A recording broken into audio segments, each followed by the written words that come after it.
A flood management plan won't stop a flood from coming. We're always going to get these events in some of these systems. But if we're doing everything we can to make sure our soils are healthy, to make sure we've got healthy pasture, good root systems, good vegetation, we're going to get a better carbon cycle and we're going to have a better microclimate on the farm. And that's really going to help us when these events come, because we'll be able to bounce back a lot quicker.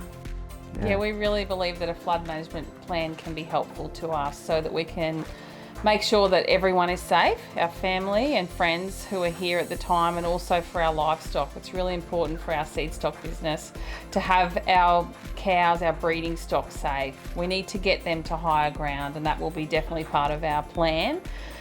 There's lots of things we need to look at, and having a plan is the best way, because we can sit down now when we're not in the middle of a flood and think about what we can do. Look, I think we all know it's inevitable it's going to happen. I think it's really important. I always have the philosophy of prepare for the worst and hope for the best.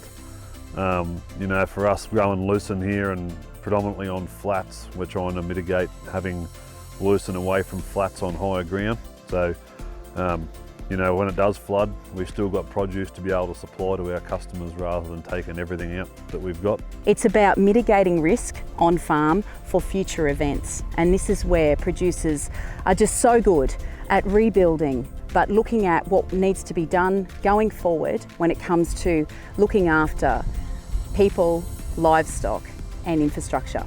And that's what a flood management plan will do.